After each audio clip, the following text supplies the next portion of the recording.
I feel my great strength as a writer is being alone. Aloneness is a condition of writing.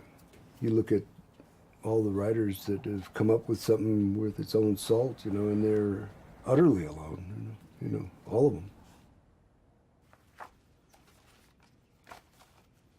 The plays that really bore me to death are the ones in which the writer's thinking all the time, causing the actors and the characters to speak for the author, It's very boring compared to a character who speaks for himself.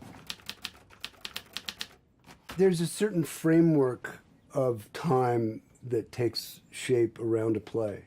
Sometimes you might fly through a 3-act play and write it in a week or two. And a 1-act play might take you a year. One of the keys to leaving a piece of writing and coming back to it is to leave it at the point where you know it's about to go somewhere. Don't come to a dead end and stop and say, oh my God, and walk away and come back, because you're going to be in the same dead end as you left it, I just never got along with the computer screen. It's somehow removed from the tactile experience, When you go to ride a horse, you have to saddle it. When you use a typewriter, you have to feed it paper. There's a percussion about it. You can see the ink flying onto the surface of the paper.